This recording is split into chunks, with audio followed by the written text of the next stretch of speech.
سہارا بننے کے کردار نے لوگوں کو اسلام کی جانب راغب کرایا ہے۔ تو حضرات محترم، حضرت خواجہ غریب نواز رضی اللہ تعالیٰ عنہ نے اپنی زندگی میں جو ہمیں سبق دیا ہے وہ یہی سبق ہے۔ آپ کی زندگی کا مقصد حیات یہی تھا کہ لوگوں کو صحیح راستہ دکھایا جائے، صحیح راستہ چلایا جائے، لہٰذا انہوں نے اپنی زندگی میں ہر اعتبار سے صحیح راستہ چلایا، صحیح راستہ دکھایا، اور آج ان کے چاہنے والوں کی تعداد بڑھتی ہی چلی جا رہی ہے۔ لوگ وہاں پر حاضری دیتے ہیں اور منہ مانگی حاصل بھی کرتے ہیں۔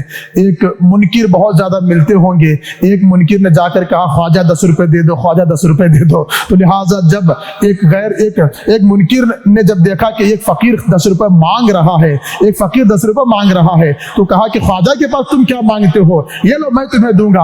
وہ فقیر آگے بڑھتا 10 روپے لے کر کہا کہ خواجہ آپ سے مانگا تھا، آپ نے دلایا بھی تو کس سے دلایا؟ اپنے منکر سے دلایا ہے، جو آپ کا انکار کرنے والا ہے اس سے آپ نے دلایا ہے۔ یا خواجہ غریب نواز، آپ بھی کمال والے ہیں کہ آپ دلاتے ہیں تو غیروں سے بھی دلاتے ہیں۔ تو لہٰذا حضرات محترم، خواجہ غریب نواز کی بارگاہ میں حاضری دیں اور وہاں جا کر کے دیکھیں کہ کس طرح سے ایک لوگوں کا تانتا بندھا ہوا رہتا ہے، لوگ فیض حاصل کرتے ہیں۔